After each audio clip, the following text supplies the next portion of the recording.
நம்முடைய பிதாவாகிய தேவனாலும் நம்முடைய இரட்சகராகிய இயேசு கிறிஸ்துவினாலும் உங்களுக்கு கிருபையும் சமாதானமும் உண்டாவதாக. கிறிஸ்து இயேசுக்கள் அன்பான சகோதர சகோதரிகளை, இன்று நாம் தியானத்துக்கு எடுத்துக்கொள்ள இருக்கிறதான வேத வசனம் லூக்கா எழுதின சுவிசேஷம் 18ஆம் அதிகாரம் 9ஆம் வசனம். தங்களை நீதிமான்கள் என்று நம்பி மற்றவர்களை அற்பமாய் எண்ணி. ஆமென்.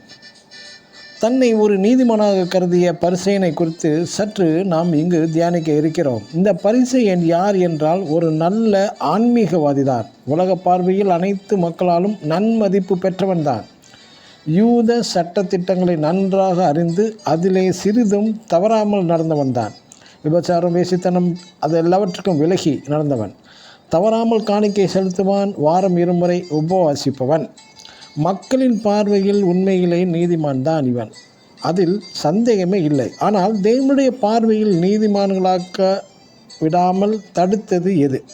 அவனது மேட்டுமையான இந்த பெருமையான காரியங்கள் தான் இந்த பரிசேயனுக்கு தனக்கு முன்பாக வந்ததான ஆயக்காரனைப் போல் நான் அல்ல என்கிறான் என்று தன்னைத்தான் பெருமைப்படுத்தி ஆயக்காரனை மிகவும் இழிவாக எண்ணினான். இந்த பரிசேயன் எப்பொழுதும் தனக்குத்தானே மார்க் போட்டு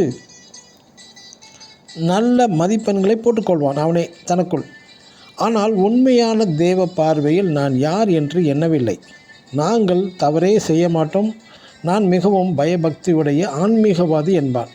எனக்கு அருமையான தேவனுடைய பிள்ளைகளை, அநேகரிடம் காணப்படும் அநேக வெளிப்படையான நல்ல நல்ல செயல்பாடுகள் அவர்களது குறைகளை கண்டறியாமல் அதை விடாமல் தடுத்து விடுகிறது.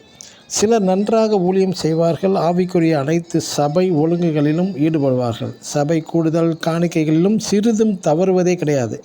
இவற்றை எல்லாம் தவறாமல் செய்து நன்மதிப்பு நீதிமானென்றும் கூட அவர்கள் விளங்குவார்கள். அதே சமயம் தங்களிடம் ஏதாவது குறைகளை உணராவிடாமல் செய்கிறார்கள் அவர்கள். ஆகவே இந்த பரிசேயன் போல தங்களது குற்றங்களை மறந்து மற்றவர்களை நியாய தீர்ப்பு செய்து தங்களை நீதிமான்களாக கருதுவது தேவ பார்வையில் தவறாக முடிகிறது. ஆமென். God bless you.